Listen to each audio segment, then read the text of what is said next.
My head exploded on live cameras. A bomb was attached to my neck. I'm Brian Wells, the pizza delivery guy you've probably never heard of.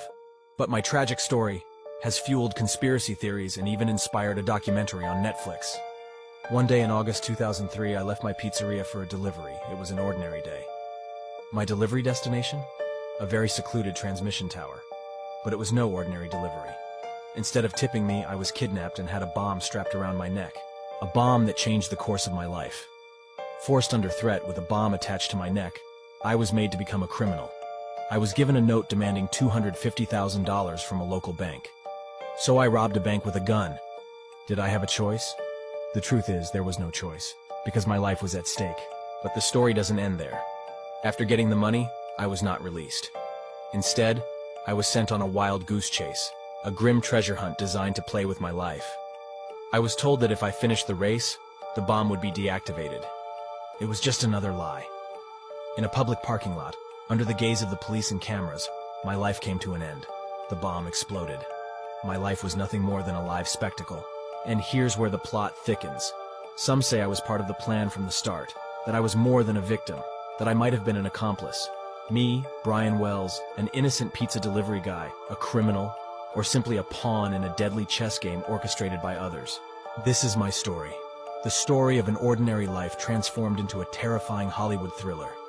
I leave it to you to decide the truth, because even today, I'm still the center of this enigma. And you, do you think I'm a victim or an accomplice? And they were both found dead. She must have been out of her head. Oh my god, this is literally the dumbest man on earth. Hi, my name is Ethan and here's everything you need to know in under 1 minute. On June 26, 2023, Patrick Profright and his wife were having an argument. Now they had just had a baby that was only 3 weeks old, so the argument was early in the morning, which is understandable because they are suffering from lack of sleep and just a whole new adjustment. While Patrick's wife was holding the baby, Patrick entered the room holding a crossbow. The mood immediately shifted and trigger warning, it's about to get dark. He allegedly raised the bow and shot at his wife. When he did, it accidentally hit his 3-week-old baby and his wife. He then pulled the arrow out of his wife and begged her not to call 911, but when she did regardless, he fled the scene. Thankfully, he was found and arrested and charged with second-degree murder and attempted, and his wife was okay. Unfortunately, the baby did pass away. I hope this reaches the right people because this little girl's life is in danger. This is allegedly a serious Munchausen by proxy situation. This is that little girl's mother, Jessica Gasser, aka @MedicalMamaJess on TikTok. She had about 25,000 followers before she deleted her account. Jessica was arrested last Friday after a months-long investigation. This is what the Tarrant County Sheriff's Office posted yesterday morning. Investigators believe Jessica Gasser had multiple unnecessary medical procedures performed on her 3-year-old child. She recently sent messages to a friend stating she would delete all social media posts about her child's health, including private messages. This is Jessica's Etsy shop, Enchanted To Be Tapes. On July 11th, I believe, she posted this update to her shop. We are on vacation mode due to a family emergency. Don't know if or when we'll be back. Thank you for your patience. That family emergency was Jessica getting arrested. Now let me go through the timeline of what police are alleging. In early February of this year, someone at Cook's Children's Hospital contacted police after learning that Jessica had taken her daughter, her 3-year-old daughter, to see multiple doctors in Texas, Ohio, and Louisiana. Multiple people at various hospitals told police that Jessica appeared to be, quote, doctor shopping to get what she wanted. That same month, Jessica started a GoFundMe to get money for a procedure for her daughter. She claimed that her daughter had a rare medical condition, but police said she was never diagnosed with that condition. In March, a doctor at McLean Children's Medical Center allegedly caught Jessica, quote, venting her daughter's feeding bag, meaning Jessica was preventing her daughter from being fed. Jessica was caught doing this several times after her daughter wasn't exhibiting the symptoms Jessica said she had, allegedly. 2 months later, police got a search warrant for her social media. They found out that sometime in October of 2022, she was reported to CPS. She then wrote to another user, quote, deleted all TikTok posts and I'm gonna take down Instagram, and I deleted all posts and working on Facebook messages. They can search messages with a warrant. She also allegedly searched Tarrant County medical abuse cases, how to fix Munchausen by proxy, and is lying to a doctor about a child illegal. When Jessica's child was removed from her for a few weeks and was being cared for by another person, that child began to physically thrive. The investigators, and this little girl especially, really needs your help because Jessica deleted all of her social media accounts and activity. If you have screenshots, videos of anything that Jessica posted relating to her daughter's health, that she said, please send it to detectives. Again, her username was Medical Mama Jess, and her name is Jessica Gasser. Breaking news out of Florida. This literal trash can right here tried to hire a hitman to take out her 3-year-old little boy. So she went to hireahitman.com thinking that it was a legit website, but it was someone who was working with the police. She was literally sending pictures of the child saying that something needed to be done once and for all. On a website to hire a hitman. 18-year-old Jasmine Paz faced a judge Wednesday after investigators say she tried to get her young son killed. Her actions even shocking the judge. What? To kill her own child? To kill her own child? I didn't get that far. According to the arrest form, investigators say Paz sent an email to the folks at rentahitman.com, which is a parody site. But the only man you'd see behind the screen is Bob Innes, who isn't a killer, but instead an IT specialist. It amazes me at the number of requests the website gets on a monthly basis. It's shocking. It's scary. He has dedicated much of his life to helping authorities and tells me many of these emails are pranks, but some requests, like Paz's, ring a very different tune. Investigators say her email read, the murder had to be done by Thursday, and she, quote, wanted to get something done once and for all, adding that the child needed to be taken, quote, far, far, far away and possibly be killed, but ASAP, with a photo of the toddler attached. One neighbor, too scared to go on camera, tells me she never saw the Paz family, but says she's mortified with all this happening just a few doors down. Que son cosas que nunca yo he visto. I've never seen anything like this. To do something like this, what could be going through her mind? She's so young. Now, the good news here is that that child is safe tonight, but Paz has been charged with 2 felonies, one a first-degree murder and the other of unlawful use of a device. This guy is one of the most awful serial killers there has ever been, and I feel like he's never talked about. In my opinion, this guy's worse than Ted Bundy, Jeffrey Dahmer. Hi Meg, I talk about true crime. Let's get into the story of The Butcher, the worst serial killer Canada has ever seen. Robert Pickton was born October 24th, 1949, in British Columbia, Canada. Robert had quite a bad upbringing. His dad was very abusive. He actually grew up on a pig farm. From a really young age, him and his brother had to work countless hours on this pig farm, and then they were forced to go straight to school without taking a shower or anything. Because he was showing up to school unwashed, Robert started getting bullied, and they gave him the nickname Stinky Piggy. As Robert grew older, he was said to be very quiet, but he apparently sometimes had these weird bursts of bizarre behavior. These bursts would come out of nowhere, and he would just start acting really strange. In 1996, Robert's brother opened up a kind of charity thing. The charity was started to try to make more money for their pig farm. It was called the Piggy Palace Good Times Society. And what they would do is they would hold huge parties and raves to try and raise money. And I'm not joking when I say huge parties and raves. 17,000 people were said to have shown up at one point. 17,000 people at once. Sex workers and biker gangs would join these parties as well. But for Robert, it all started going downhill in 1997 when he attempted to murder a girl. I don't usually do this in these videos, but a lot of you ask what blush I use, and this is the blush I use. It's usually £10 on the TikTok shop, but it's on for $5 right now. So if you click right here, you can get it. I just ordered kind of a peachy version of this. I'm not being paid to talk about this. I just saw they were on offer, and you guys ask about these all the time. So get your hands on them for cheap while you can. So Robert attempts to murder a woman for the first time that we know of. According to her statement, he attempted to handcuff her, and then he started stabbing her multiple times before she managed to get away. This should have been the thing that got him on police radar, but he was able to get the charges dropped because the woman he attacked was on a lot of drugs at the time, and Robert used that to come up with a story. He told police, like, she was hitchhiking, I was just trying to help her, and she attacked me. And they believed him because she was on drugs. And unfortunately, for the next 60 women he would kill, he was let go. And he was able to come up with a strategy that wouldn't get him caught next time. He developed a plan and started killing a bunch of women. And Robert was really, really good at staying under the radar. Now, what did he do exactly? Let me tell you, because it's disturbing.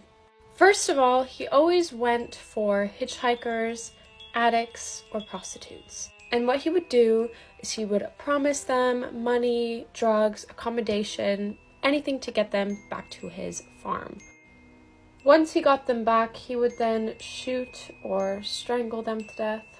And this next part is why he was given the name the Butcher. He would take the victims' bodies, chop them up, and feed them to his pigs. Now, if you're not aware of this already, pigs will literally eat anything, everything. So the evidence was just, bye. They were getting rid of the evidence for him. All of a sudden, there is an increase in missing women in the area. But sadly, because he only went after sex workers or addicts or hitchhikers, no one cared. And this always makes me so mad with cases like these. Like, they're still human beings, but no bodies were showing up, so there was no crime, no body, no crime. But as the numbers started rising, people were kind of getting a bit worried. A group of people that weren't the police actually got a list together of all of the names of these young women who were missing. They brought that to the police and were like, do you see now?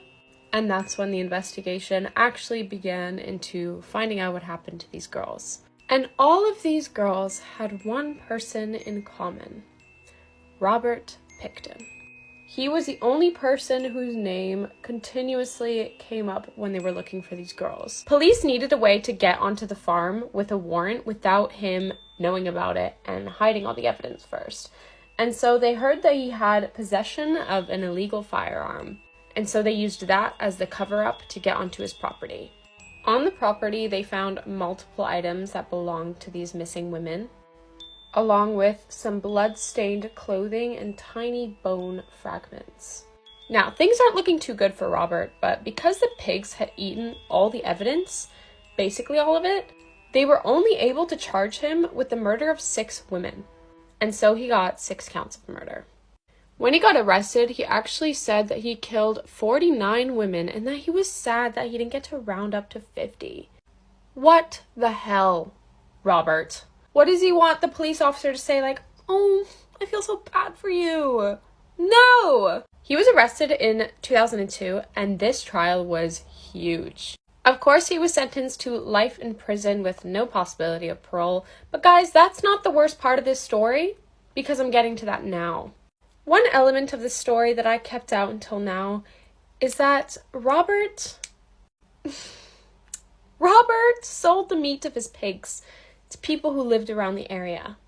These pigs, who ate the remains of 60 women, were sold to his neighbors. When I say neighbors, I just mean people who live in the area. So like secondhand cannibalism. I could never eat pig again if that was me. So yeah, they were pretty disturbed and freaked out by this information, which is totally understandable and just totally disgusting. After a huge search of his property, police now believe that the number of women Robert killed was in the 60s. 60 women. 60 mother, daughters, wives. It's insane. It really annoys me with cases like these. I know it was like in 2002 and things have changed, but have they? I find that a lot of cases like these that I cover always start with, oh, all these women were going missing, but they were sex workers, but they were drug addicts, who cares? And it's like, it's insane to me that like they're not seen as equals to any other woman walking on the street, but whatever. Hopefully that changes. And for those wondering, I have actually covered this story before, but the quality of the video was so bad that I couldn't keep it up anymore. Like, it really bothered me to watch back, so I thought I would remake it in a higher quality way. I hope you guys enjoyed it regardless, and have a wonderful day. My heart goes out to every single one of the victims, their families, and people who cared about them, and I hope Robert rots in jail. Anyways, this is not a good representation of Canadians. We're actually really nice people. I'll see you all in the next video. Love you guys. Bye. Like saying earlier, you've talked to some people, you want to get some stuff off your chest. We're here to listen to you. Why are you here? What happened? Tell us what happened. Well, has anybody gone to the house yet? Do you really? We know what happened. We have, but we want to hear it from you. Or we have an idea. You're the owner of the details. Start at the beginning, man. What caused all this? Well, the very beginning, I asked my mother for permission to die, or rather kind of commit suicide, the sort of beating around the bush sort of thing. Because, well, that doesn't really matter why I wanted to kill myself. Sure it does. Tell us. I'm bored with life. I don't like life. I don't like people. I don't like living it, basically. There's really anything depressing about it. It just is what it is. And so I wrote the note. I did. When did you write the note? Around 6-ish, 7-ish. Today or yesterday? Yesterday. Okay. That's in the afternoon or morning? Afternoon. Okay. And then what happened? And then Did you get upset with you? Well, no, actually. I mulled it over.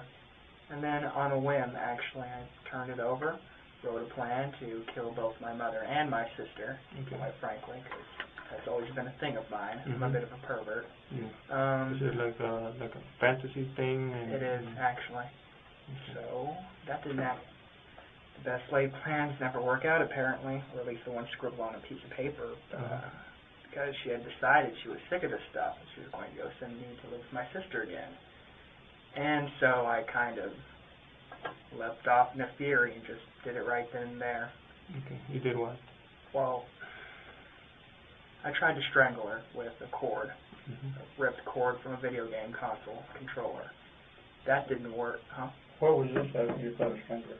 She was sitting on the couch watching TV. Okay. That didn't work out too well. She started screaming, and so I went to her room, opened a drawer at the very bottom to the right. I pulled out a hammer. I went back in the living room, and, well, you kind of get the gist from there. And she was out pretty quickly. Kind of tried to play dead at first, but then I finished it. So you hit her with a hammer when she was sitting in the sofa in the living room? No, first I tried to strangle her, and that didn't work. She grabbed the cord, so I raced back into her room, grabbed the hammer, came back out, and then did it. Okay. How many times did you hit her with a hammer in the living room? At least 20, but then she was still alive. I dragged her into the room, as you probably clearly saw, and then I kind of wormed my hands into her brains to kind of just cut it. She was still snoring. Okay. So she was still alive? She was still alive. Actually. And you went in there and you kind of grabbed those brains? Yeah, finished it. All right. Did you use a knife on her?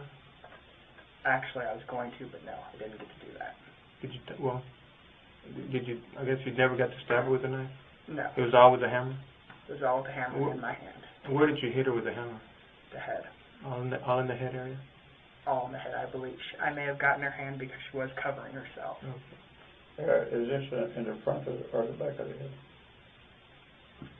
Top, back, mainly. No, actually the entrance wound is around yonder somewhere here. Okay. And then, so when you dragged her to the living room, to the bedroom, you kept on hitting her there? Yeah, I kind of went. That's where that's when you reached in and grabbed the brain? Yeah, I kicked at it a bit. Then I just, that was kind of silly, but then I just decided to reach in and kind of just do it. And then what did you do after that? Then I had sex with her corpse. You did? Okay. Did you come inside her? I did, actually. Have you ever done that before, like had sex with her? No, I haven't, actually. This is just the first time? Oh, yeah, I lost my virginity to a corpse. Okay. Did you change in the bathroom? Did you? I did. I took a bath before then. My penis really, well, that's a little personal, but yeah, I needed to clean it off, and so, and then I changed, yeah. Okay. What about your sister? What's your sister's name? Desiree Hill. Is she okay? She is okay, yeah. Okay. Where does she live? At an apartment actually very near here. that big kind of Hispanic thing, like Spanish-looking building. It's an old apartment complex with a code. Was it a fantasy of yours to kill her as well? It and was. Did you write down that on your note? Oh, I did, actually, but I decided against it because, well, I'd had my fill of killing. I didn't... seemed a little much. A little too excessive, yeah. So after you went in and you killed her, and you made sure that she was dead by grabbing her brain and moving it around, then you took her clothes off, or what? Or was she already unclothed? I actually had to drag her by her clothes to get her in there. It was very laborious, actually. So she's a pretty big woman, she's heavy. Yeah. Hey, is she your natural mother? Biological mother? Yeah, actually she is my natural mother. I take after my father. Okay. Hey, what kind of thrill did you get by having sex with her? I'd always loved my mother, I guess in the wrong sort of way, but a kind of love, I guess. Maybe some rage. Maybe just a little. Was it a Freudian style? Freudian? I kind of get where you're coming from. Sure, why not? Yeah. All right. Have you killed anybody else before? I have not. You just fantasized about it? I just fancy, yeah. What got you to this point? Tell us about what got you to this point. Did you hate life? You wanted to commit suicide? Oh, what did you say about when you told her you wanted in a roundabout way to commit suicide? She said no. She said yes. What did she say to you? She said, basically, I'm a grown man, and what I do, she can't really stop me. She was distraught over it, of course. Of course. Yeah, she said she'd cope with it. If you kill him, that's kind of why she wanted me to go away. Why she called my sister to come pick me up, and that's kind of why I just left. So at that point, you got pissed? Not necessarily. I just knew it was time to act now or never. How long have you had these thoughts in your brain? It's around my preteens, actually. Yeah. Do you ever seek any kind of medical attention, psychological? You feel that you can cope with that? Nope, I never really seeked help, actually. I just accepted it as a part of me. I wasn't really ashamed of it. It just was what it was. I wrote that song, 'cause I can feel it too. I'm breaking down the walls for you. Baby, let me through. My bed is free tonight. Just come and hold me tight. You're all that I need. Just give me it, please. It started with a kiss. Oh, it could be more than this. You're all that I need. Just give it to me. Give it to me, please.